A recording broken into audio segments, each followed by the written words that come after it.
Hey grillers, Brad here from BB Grill Shack. Today, we're going to be talking about pellet grills, what they are, how they work, and their history. So let's get started.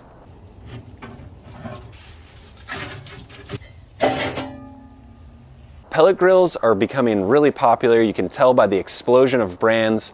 Originally there was Traeger, now there's Mac Grills, Yoder, RecTech, Gorilla Grills, A-Smoke, you name it. Green Mountain Grills, there's a bunch of them.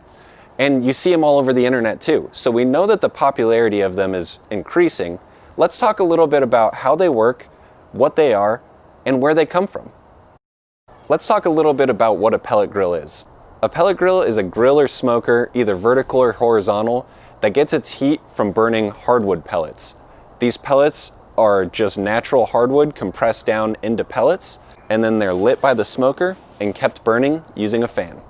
Most pellet grills are going to have a lot of the same components regardless of their setup. So they're going to have a pellet hopper where the pellets are stored and kept until they're burned. They're going to have an auger which takes the pellets from the hopper to the fire pit. They're going to have a fire pit, fire box, whatever you want to call it, which is where the pellets are burned. They're going to have a fan which drives air into the fire box to burn the pellets. They have a hot rod to light the pellets when you start the grill.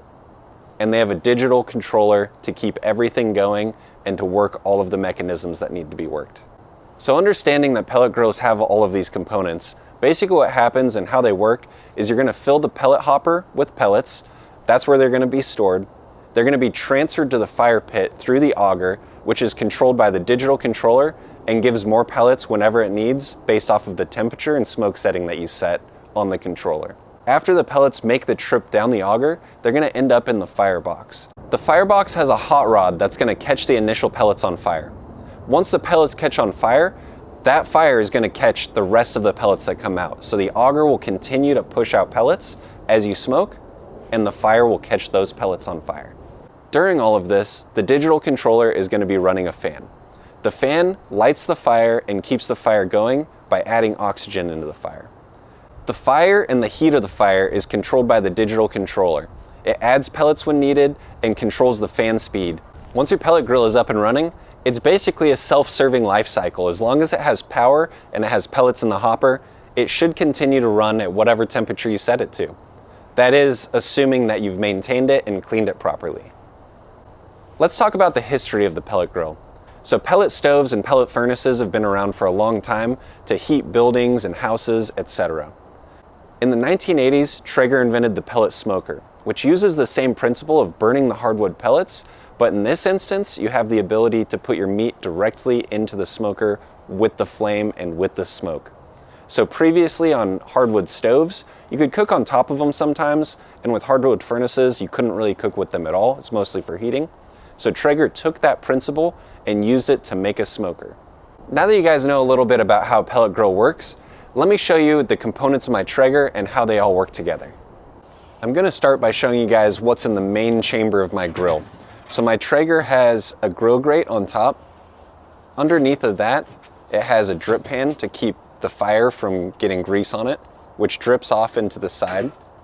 Underneath that is a fire baffle. This keeps the direct radiant heat from burning anything that you're smoking. And then underneath that is the firebox and the shroud that covers the auger. The air also passes through the shroud that covers the auger, and on the left side of my grill, you can see a temperature probe that's used to feed back temperature to the digital controller. The drippings drip out to the right into a little drip pan. The smoke exits through the top right-hand side through the chimney. The pellet hopper and digital controller are on the left-hand side of my grill. The pellet hopper holds about 20 pounds of pellets, and the digital controller is built into the same box for a sleek look. Underneath the pellet hopper is where the electronics reside. On the back side of the digital controller, you can see all of the electronics and all of the plugins. There's also a fan, an auger, and the power plug-in coming out of the digital controller down underneath the pellet hopper. Alright guys, hopefully you learned something about pellet grills and how they work, what they are, etc. I really want to inspire you guys to get outside and grill. I know it's winter, I know there's a lot of bad days. Catch yourself a good day like today, get outside and grill something for your family. Thanks everybody, have a good weekend, I'll catch you next week. Fire. Shout out Oregon, not that far away.